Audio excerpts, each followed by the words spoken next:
చెప్పిన కదా గత 4 ఏళ్లలోనే 1,29,00,000 బిగాలంటే సుమారు 43,000 ఎకరాల ఆక్రమిత భూమిని తిరిగి స్వాధీనం చేసుకుంది ప్రభుత్వం, హిమంత సర్కార్. అదంతా కూడా ఎక్కువ శాతం అందులో అటవీ భూములు ఉన్నాయి, ప్రభుత్వ భూములు ఉన్నాయి, దేవాలయాల భూములు కూడా ఉన్నాయి. మొన్న జూలై 12లో, ఈ నెల 12లోనే గోల్పారా జిల్లాలో పైకాన్ రిజర్వ్ ఫారెస్ట్ లో పెద్ద ఎత్తున ఆపరేషన్ చేపట్టారు పారామిలిటరీ బలగాలు, పోలీసులు.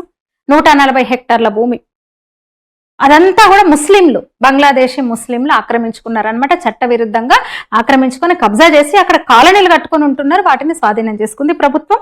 1080 కుటుంబాలు అక్కడ ఇల్లు కట్టేసుకున్నాయి. అక్కడ గోల్పారాలో ఇల్లు కట్టేసుకున్నాయి.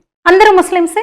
పశ్చిమ బెంగాల్ నుంచి వచ్చిన వాళ్ళు కాదు, అస్సామీలు అసలే కాదు, బంగ్లాదేశ్ నుంచి వలస వచ్చిన వాళ్ళు. వీళ్ళందరూ కూడా ఆ అక్రమ నిర్మాణాలను తొలగించడానికి 36 బుల్డోజర్లను వాడాల్సి వచ్చింది. 6 బ్లాకులుగా ఆ ప్రాంతాన్ని విభజించి ఆ దుకాణాలు, ఇల్లు మొత్తం కూల్చివేశారు. దాదాపు 2,500 నిర్మాణాలు అనమాట. 1000 మందికి పైగా పోలీసు బలగాలు, పారామిలిటరీ బలగాలు, అటవీ గార్డులు అక్కడే ఉన్నారు.